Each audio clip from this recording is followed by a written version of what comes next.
ছেলেরা কতটা আজব হয় তাই না? লাইক ওরা কিছু এক্সপ্রেসই করতে চায় না কাউকে, ওদের সিচুয়েশন, ওদের কন্ডিশন, ওরা ভালো আছে কি খারাপ আছে কাউকে কিছু বলতেই চায় না।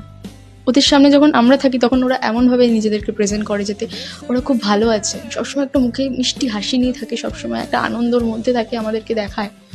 কিন্তু অ্যাকচুয়ালি না, আমাদের দেখে হয়তো তাদের মনে হয় যে এর কি দুঃখ হতে পারে, এ তো এত খুশি হাসি খুশি সবসময় থাকছে, এত আনন্দ ফুর্তির মধ্যে আছে।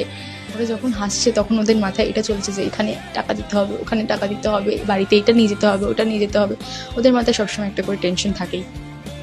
আর ছেলে হয়ে কাঁদবো, ছেলেরা তো সবসময় স্ট্রং থাকে, ওদের মাথায় এটাই চলে যে ছেলেরা তো সবসময় স্ট্রং থাকে, ছেলেরা কি থোড়ি কাঁদে, ছেলেরা কাঁদলে ছেলেদেরকে লুজার বলা হয়।